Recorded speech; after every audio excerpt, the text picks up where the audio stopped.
A pergunta permanece: por quê? Por que, no meio de todas as evidências, o povo judeu rejeitou Jesus? É sobre isso que vamos falar hoje neste vídeo. Há muitas razões pelas quais o povo judeu, em sua maioria, rejeitou Jesus como o Messias, mas neste vídeo vou dar 4 delas. A primeira é que eles confundiram as profecias do Antigo Testamento, que falavam sobre a primeira vinda de Jesus, com a segunda vinda dele. Havia muitas profecias sobre o Messias que Jesus cumpriu em sua primeira vinda, como o caráter do Messias em Isaías capítulo 11, profecias sobre onde o Messias nasceria, em Miqueias 5:2, exatamente como o Messias sofreria e morreria em Isaías 53, e também sobre o tempo exato da vinda do Messias em Daniel, capítulo 9, versículos 24 a 27. Sabemos tudo sobre essas, mas o problema é que, além de todas essas, havia muitas outras profecias no Antigo Testamento que Jesus não cumpriu em sua primeira vinda. Essas eram as que os líderes judeus estavam olhando e focando. Quando viram que Jesus não estava cumprindo essas, eles disseram que ele não poderia ser o Messias e precisavam rejeitá-lo, porque o Messias faria as seguintes coisas. A chave para entender isso é saber que os profetas do Antigo Testamento não entenderam que haveria um intervalo de tempo entre a primeira e a segunda vinda do Messias. Esse foi um conceito que lhes foi oculto. Então, quando Jesus veio e não cumpriu todas as profecias do Antigo Testamento sobre o Messias em sua primeira vinda, eles disseram que esse homem não poderia ser o Messias. Na verdade, esse intervalo entre a primeira e a segunda vinda de Jesus foi algo que Paulo se referiu como um mistério, que foi mantido oculto das gerações anteriores e só foi revelado a Paulo. Paulo diz que, ao ler isso, você pode perceber sua compreensão do mistério de Cristo, que não foi revelado aos filhos dos homens em outras gerações, como agora foi revelado aos seus santos apóstolos e profetas pelo Espírito.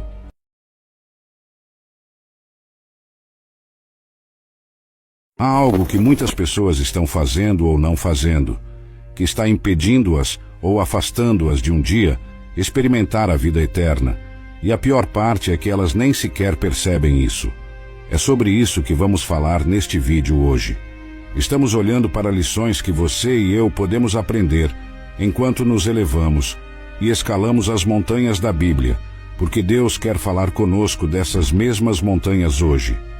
Agora, mudamos nossa atenção para uma montanha muito importante no Novo Testamento.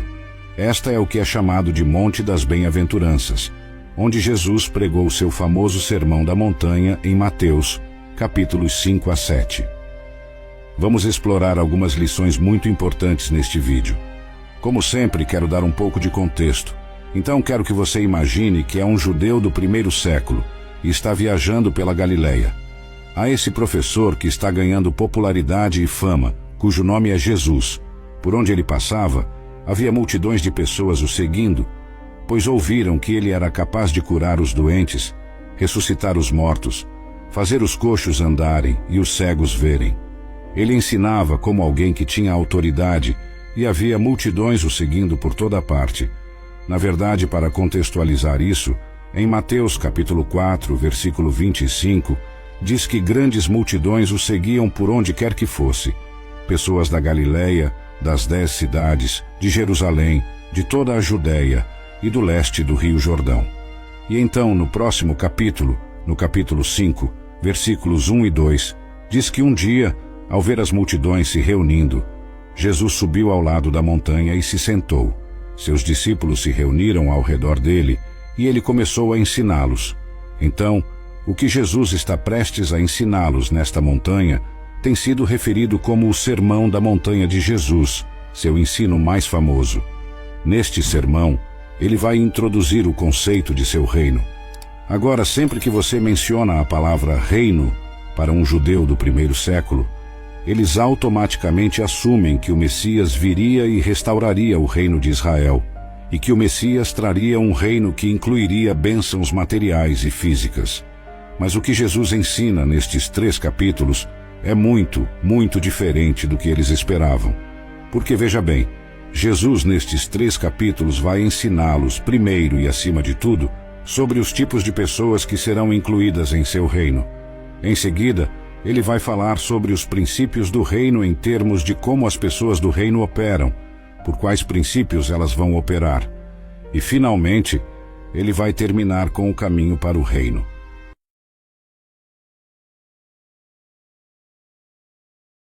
Jonadab sugeriu a Amnon que armasse um encontro fraudulento com Tamar. Eles não precisaram dizer explicitamente: force-se sobre Tamar, pois em sua maldade compartilhada, ambos pensavam os mesmos pensamentos perversos. Amnon fingiu-se de doente, e quando o rei o visitou, pediu que Tamar viesse preparar comida para ele.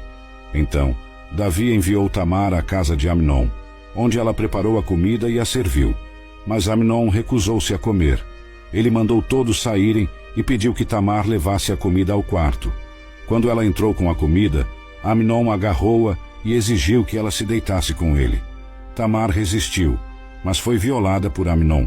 Este evento é detalhado em 2 Samuel, capítulos 13, versículos 6 a 14.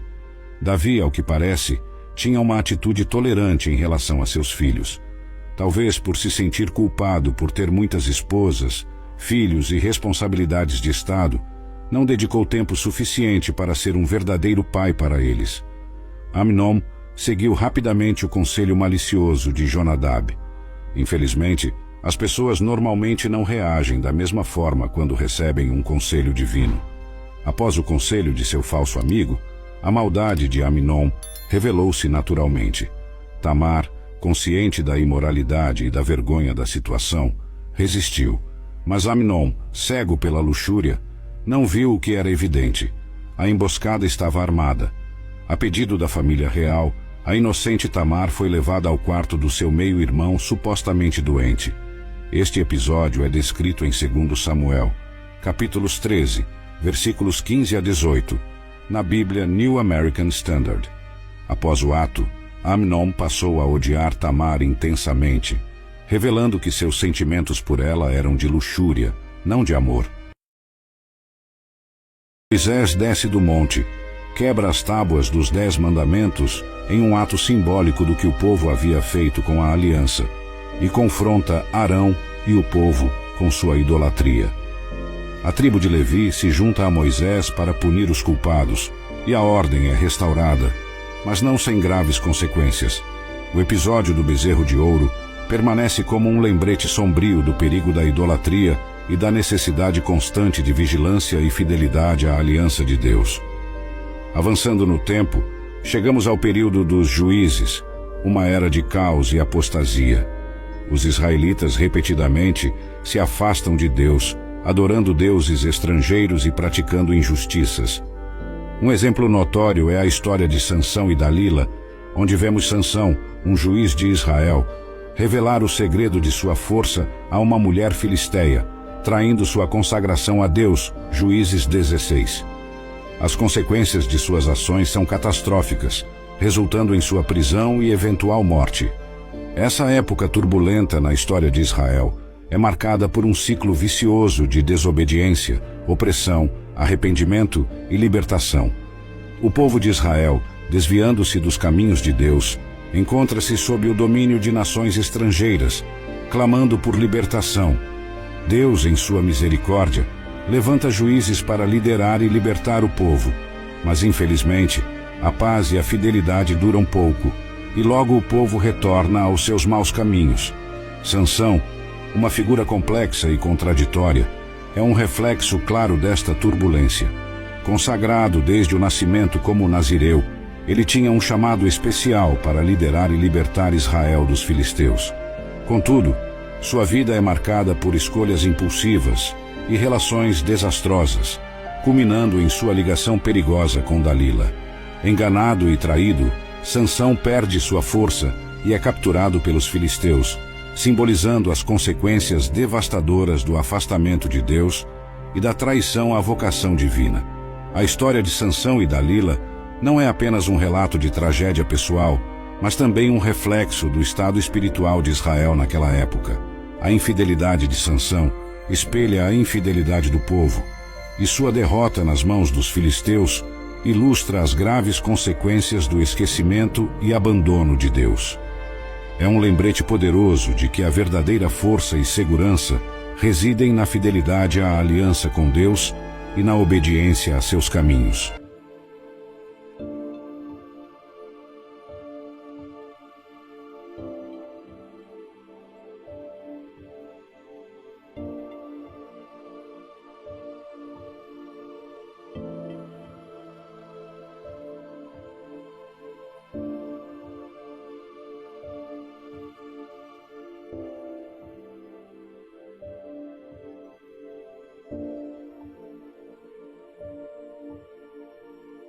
Em um mundo onde a paz muitas vezes parece um sonho distante, as terras sagradas de Israel e Palestina são palco de um confronto que parece não ter fim. Uma terra que viu nascer civilizações, agora testemunha o estrondo de bombas e o choro de famílias despedaçadas. Hoje vamos desvelar as mais chocantes transgressões do povo de Israel, conforme registradas nas páginas sagradas da Bíblia. E como essa antiga narrativa se entrelaça com os conflitos contemporâneos que vemos hoje entre Israel e Palestina? Bem, isso é algo que vamos explorar mais profundamente no final deste vídeo. Portanto, fique conosco, pois desvendamos os capítulos sombrios e as lições eternas que se escondem nas páginas antigas da história de Israel. Na base do Monte Sinai, um dos episódios mais infames se desenrola. Moisés, o líder dos israelitas, está no monte recebendo os 10 mandamentos de Deus, Êxodo 32. Contudo, o povo, impaciente pela demora, cede à tentação e pressiona Arão para criar um ídolo, resultando na fabricação do bezerro de ouro. Eles se entregam a uma festa pagã, traindo assim a aliança com Deus. Esta transgressão gravíssima provoca a ira divina, e somente a intercessão fervorosa de Moisés impede que Deus destrua o povo ali mesmo. Diante do caos instaurado na base do Monte Sinai, a gravidade da situação não pode ser subestimada. O bezerro de ouro, uma imagem tangível e manipulável, contrastava fortemente com o Deus invisível e transcendente que os havia libertado do Egito com mão poderosa. Arão, o próprio irmão de Moisés e líder designado durante sua ausência, cede à pressão do povo e participa deste ato de rebelião, moldando e formando o ídolo. Esta ação não apenas quebra o segundo mandamento que proíbe a criação de imagens esculpidas, mas também revela uma falha fundamental na compreensão e confiança do povo na aliança recém-estabelecida com Deus. A resposta de Deus é imediata e severa. Ele declara a Moisés a intenção de destruir o povo e fazer de Moisés uma grande nação. Mas Moisés, em uma demonstração extraordinária de liderança e intercessão, implora pela misericórdia de Deus.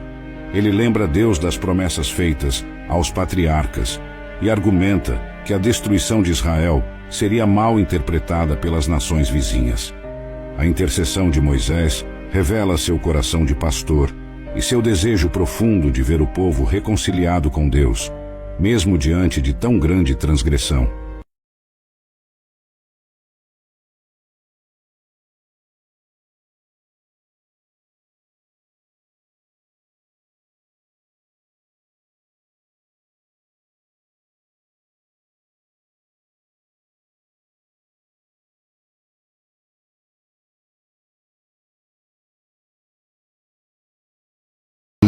Envolto por sombras. A Bíblia, em Apocalipse capítulo 12, revela uma visão intrigante de uma colossal guerra celestial. Nesse épico conflito, Miguel Arcanjo liderava um lado, enquanto Lúcifer, conhecido como o dragão, comandava o outro. As hostes celestiais de Miguel enfrentaram o dragão e seus anjos, triunfando sobre eles. Derrotado, o dragão e seus seguidores foram compelidos a deixar o paraíso celestial. O desenrolar desses eventos fundamentais lança luz sobre as raízes do mal que permeiam o mundo atual. O coração de Lúcifer, antes corrompido pelo mal mesmo nas alturas celestiais, teve o poder de influenciar outros anjos. Dada a pureza divina do céu, Deus não poderia tolerar tal corrupção. No embate épico entre o arcanjo Miguel e Lúcifer, Apocalipse capítulo 12, versículo 9, nos narra o desfecho. Então foi expulso o grande dragão, a antiga serpente que se chama Diabo e Satanás, o sedutor de todo o mundo. Ele foi precipitado na terra e com ele os seus anjos foram lançados. Este episódio é crucial para compreender a origem do mal que assola o nosso mundo. Ao descer à terra, Lúcifer e seus seguidores continuaram a disseminar suas influências nefastas, lançando as sementes do que presenciamos hoje. Assim, desencadeou-se uma série de eventos cruciais. O diabo, descrito nas Escrituras como aquele que engana o mundo, foi lançado à terra, seguido por seus anjos expulsos junto com ele. Não há engano, o diabo agora reside na terra e uma das mais impactantes advertências sobre sua presença é encontrada em Apocalipse 12, versículo 12. Este versículo clama: portanto, regozijai-vos, ó céus, e vós que neles habitais, ai da terra e do mar, porque o diabo desceu a vós com grande ira, sabendo que tem pouco tempo.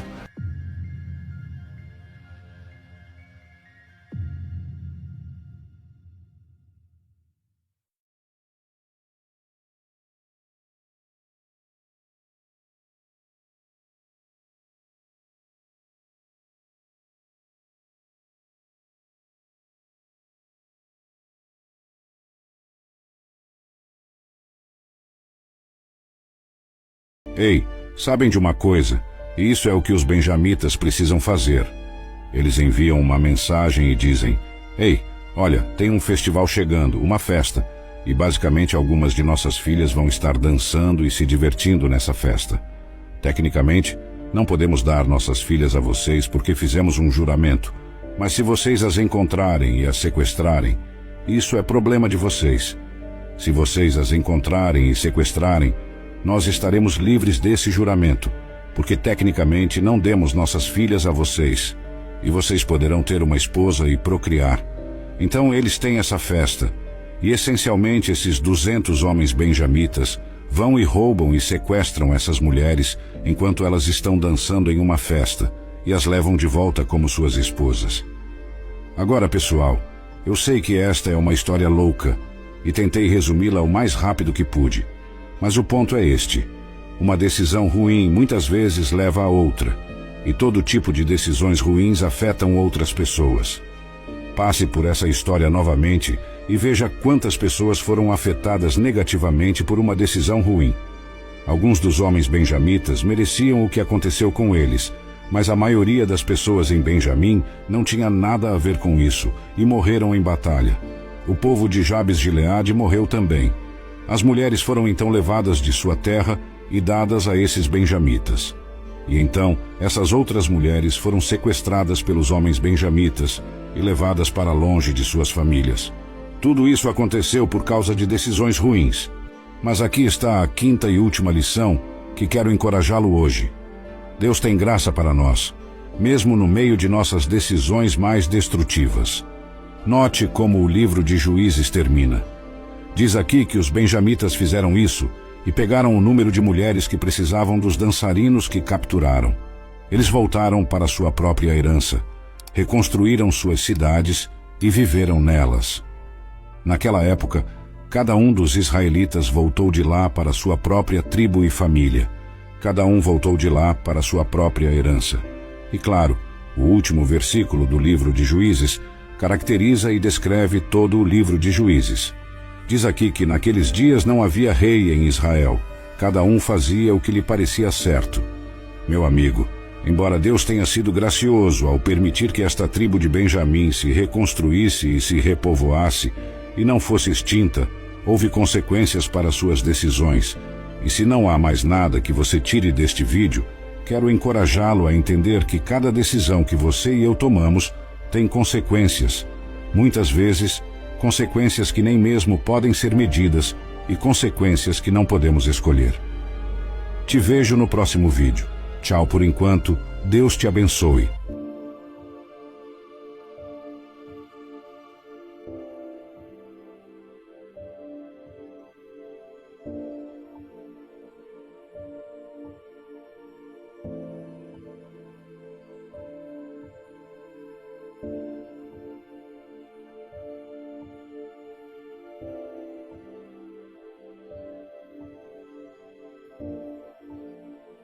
No livro de Revelação, há uma profecia que transcende todas as expectativas, uma visão do futuro que desafia a compreensão humana. Esta profecia, situada no canto mais sombrio do horizonte, se desdobra no fim da era, conforme descrito na Bíblia. É o ponto de virada em que muitos, infelizmente, encontrarão o seu destino final, tendo rejeitado a presença divina. Antes de adentrarmos nessa profecia aterrorizante, vamos explorar 5 outros eventos notáveis que cativaram a imaginação das pessoas ao longo dos séculos. São relatos de acontecimentos extraordinários e visões peculiares, alguns dos quais ainda aguardam sua manifestação no futuro. Em seguida, mergulharemos de cabeça no que pode ser considerado o ápice do terror profético registrado na Bíblia. Algo que é verdadeiramente assustador para aqueles que não encontraram abrigo nos ensinamentos de Cristo. Começando pelo 5º evento, deparamo-nos com a figura do anjo destruidor, ou, como muitos o conhecem, o anjo da morte. Para entender essa narrativa, precisamos retroceder no tempo até o Antigo Testamento. Foi quando o faraó, teimoso diante dos apelos de Moisés para a libertação do povo de Israel, provocou a ira divina. Deus enviou uma série de 10 pragas sobre o Egito como forma de pressão. Essas pragas incluíram transformar o rio Nilo em sangue, uma invasão de rãs, uma infestação de insetos, o adoecimento dos animais, chagas na pele, trevas que envolveram o Egito por 3 dias e talvez a mais aterrorizante de todas, a visita do anjo da morte. Moisés instruiu o povo de Deus a marcar as entradas de suas casas com o sangue de um cordeiro. A orientação era clara. Quando o Senhor passasse pela terra, trazendo a desgraça aos egípcios, ele veria o sangue nas ombreiras das portas. Nessas casas, ele pouparia as vidas, impedindo que o anjo da morte entrasse e ceifasse. O povo de Israel seguiu a instrução divina à risca.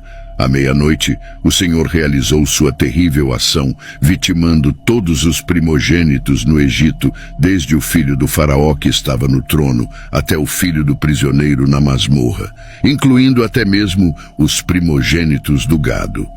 Um lamento angustiado ecoou por toda a terra do Egito naquela noite.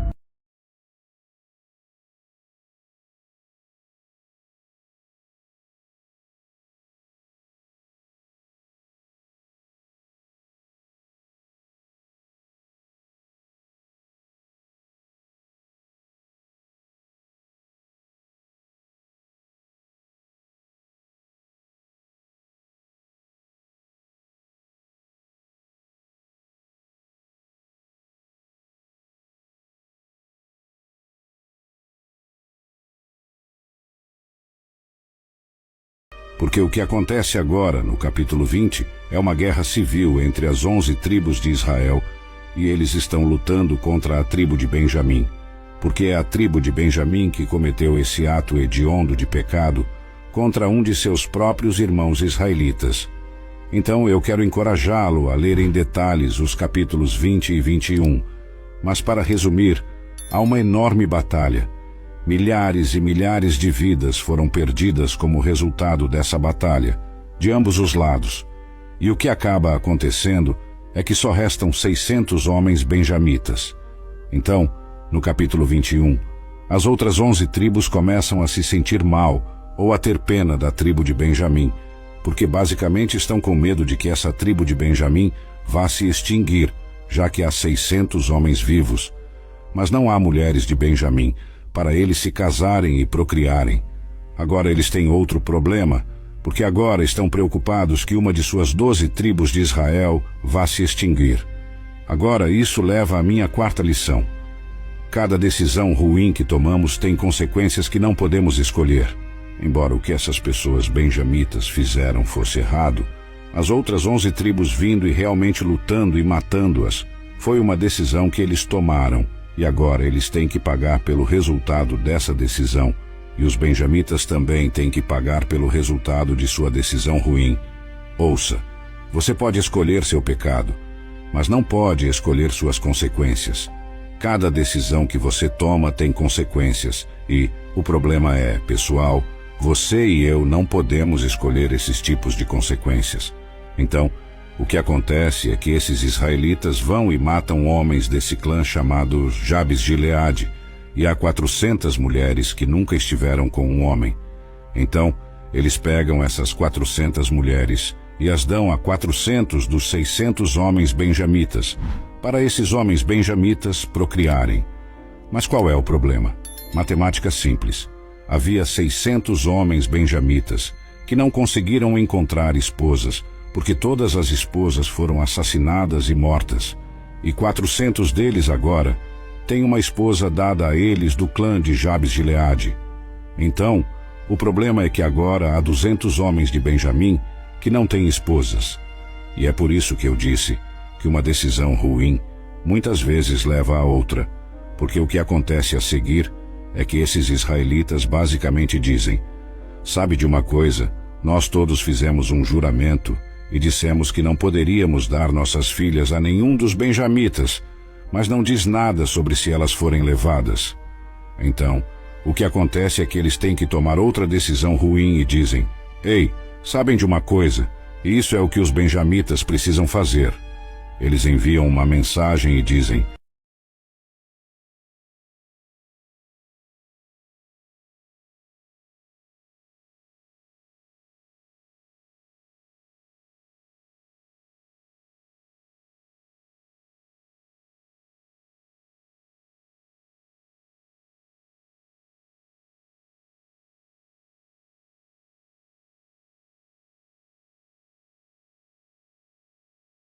seria errado vocês fazerem o que querem com esse homem, mas podem fazer o que quiserem com minha filha e com a concubina dele.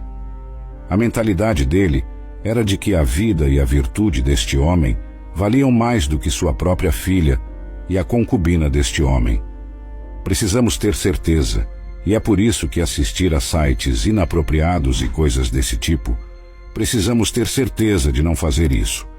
Se você quer parar de assistir coisas online que você sabe que não deveria estar assistindo, e você sabe do que estou falando, quero que você veja cada garota que você está olhando como um portador da imagem de Deus, como alguém, sua filha. Imagine se você gostaria que alguém olhasse para sua filha, fazendo as coisas que você está vendo na tela. Mas aqui está a terceira coisa que quero destacar neste vídeo. Quanto mais você e eu nos afastamos de Deus, mais vulneráveis ficamos a fazer coisas que nunca imaginamos que faríamos. Você vê, quando você olha para o livro de Juízes como um todo, o que você verá é uma nação de pessoas que têm se afastado lentamente de Deus, têm se desviado lentamente. E o que você vê acontecendo nos capítulos 19 a 21 é o culminar de se afastar de Deus, e mostra o quão longe a nação como um todo se afastou de Deus. E meu amigo, você e eu não somos diferentes, porque se não mantivermos uma conexão próxima com Deus, se nos afastarmos de Deus, se nos desviarmos de Deus, é quando nós, como os israelitas, nos encontraremos fazendo coisas que alguém, 10 anos antes, teria tentado nos dizer que faríamos, e estaríamos convencidos de que de forma alguma faríamos essas coisas. Não há como eu me divorciar, não há como eu ter um caso, não há como ser demitido do meu emprego porque me encontraram assistindo algo online. Não há como eu estar fumando maconha, ou o que quer que seja. Quanto mais você se afasta de Deus, mais vulnerável você se torna a cometer esse pecado. Agora, a história não termina no capítulo 19. Eu gostaria que terminasse, mas na verdade piora.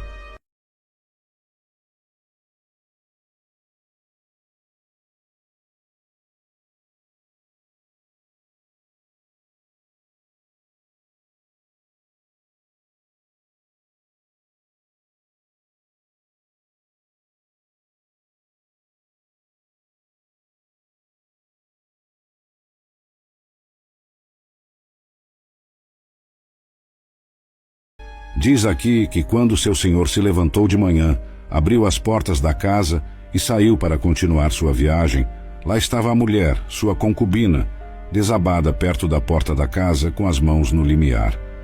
Levante-se, ele disse a ela, vamos embora. mas não houve resposta. A mulher havia sido tão abusada que havia morrido. Observe que diz aqui que o homem colocou-a em seu jumento e partiu para casa. Agora, o que vai acontecer a seguir é muito triste e horrível. Mas diz assim: quando ele entrou em sua casa, pegou uma faca, segurou sua concubina, cortou-a em 12 pedaços, membro por membro, e depois enviou-a por todo o território de Israel.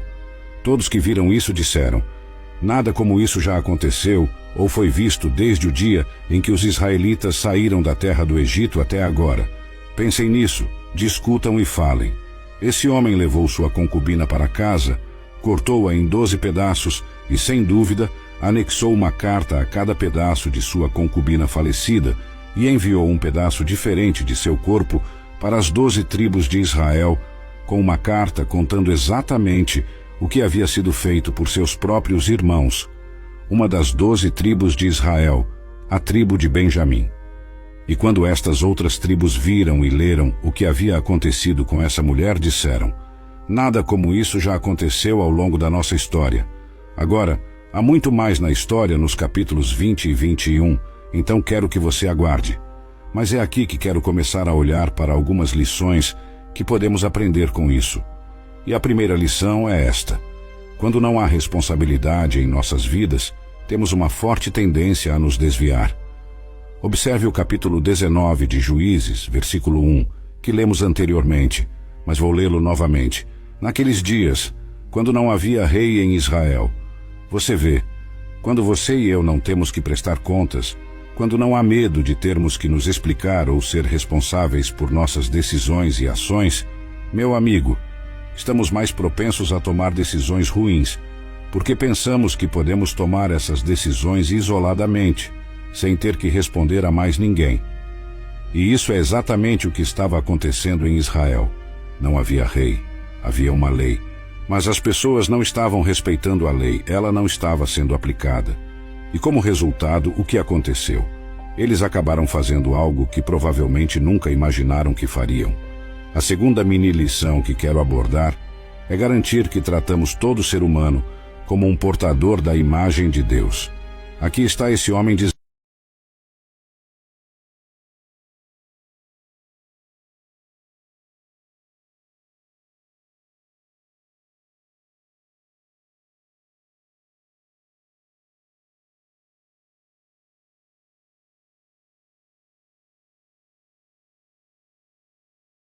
há homens pervertidos vivendo em Gibeá, benjamitas, que vão à casa desse homem idoso e dizem: ei, sabemos que você tem um hóspede em sua casa, traga-o para fora para que todos nós possamos ter relações sexuais com ele. Agora observe o que acontece a seguir. O dono da casa saiu e disse: por favor, não façam essa maldade, meus irmãos. Afinal, esse homem veio à minha casa. Não cometam essa horrível atrocidade aqui. Deixe-me trazer minha filha virgem e a concubina do homem. Abusem delas e façam o que quiserem com elas, mas não cometam esta coisa ultrajante contra este homem. Vamos lidar com isso um pouco mais tarde neste vídeo, mas o que acontece a seguir é impensável. Diz no versículo 25 que: mas o homem não quis ouvir, então pegou sua concubina e a levou para fora até eles. Eles a estupraram e abusaram dela a noite toda até o amanhecer. Ao amanhecer, a deixaram ir. Agora, meu amigo, é por isso que eu disse que este vídeo pode ser considerado impróprio para menores e pode desencadear algumas coisas do seu passado. Porque eu quero que você imagine, aqui está um grupo de homens pervertidos, e eles estão se revezando para ter relações sexuais com esta mulher. Eles estão a estuprando durante toda a noite, até que pela manhã eles finalmente a deixam ir. E é isso que acontece com essa jovem mulher triste. No início da manhã, a mulher volta e, enquanto clareava, ela desabou na porta da casa do homem onde seu senhor estava. Você pode imaginar, ela está tão desgastada, tão espancada, tão abusada durante toda a noite por esses homens, que mal tem forças para se arrastar de volta para a casa desse homem, e simplesmente desaba no alpendre e se deita. Agora, observe o que acontece a seguir.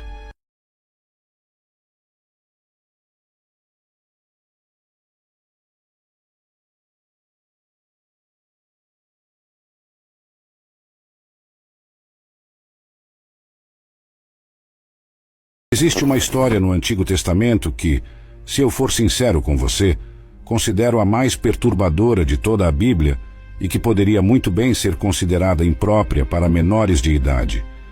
Então, antes de assistir a este vídeo, quero ter certeza de que você sabe que este vídeo não é adequado para todas as idades e pode muito bem desencadear algum tipo de trauma do seu passado. A história a qual me refiro encontra-se nos capítulos 19 a 21 do livro de Juízes. Muitas pessoas conhecem o capítulo 19, mas não leem o resto da história. Acredito que existem várias lições importantes que você e eu precisamos aprender com uma história tão perturbadora. Em primeiro lugar, vou contar a história para você o mais dramaticamente possível, e depois vou explorar as lições que acho que podemos aprender. Junte-se a mim em Juízes capítulo 19.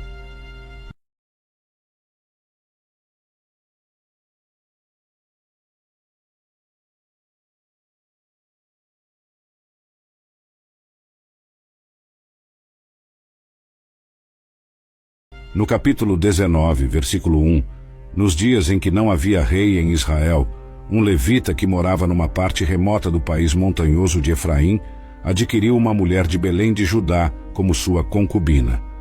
Quero que você entenda. Aqui está um homem levita, morando na parte norte de Israel, e ele adquire essa mulher para ser sua concubina ou esposa, como você quiser chamar. E ela está morando no sul, em Belém. Continuemos a história. Ela foi infiel a ele e o deixou pela casa de seu pai em Belém de Judá, onde ficou por 4 meses. Ela o traiu, voltou para a casa de seu pai em Belém. Então a história continua. Essencialmente, esse homem levita quer recuperar sua esposa, então ele viaja do norte, do país montanhoso de Efraim até o sul, em Belém, para buscar essa mulher e ficar com ela novamente. Ele chega lá, e o pai dela é muito hospitaleiro. Várias vezes o cara diz: "Ei, tenho que ir embora, me dê minha esposa para eu voltar para casa." E o pai diz: Não, fique mais uma noite." Ele diz: "Ok, fico mais uma noite." E isso se repete por vários dias, até que finalmente o homem diz: "Ei, com todo o respeito, agradeço sua hospitalidade, mas preciso ir, preciso voltar para casa." Então ele finalmente parte de volta para casa, e é aí que toda a tragédia ocorre.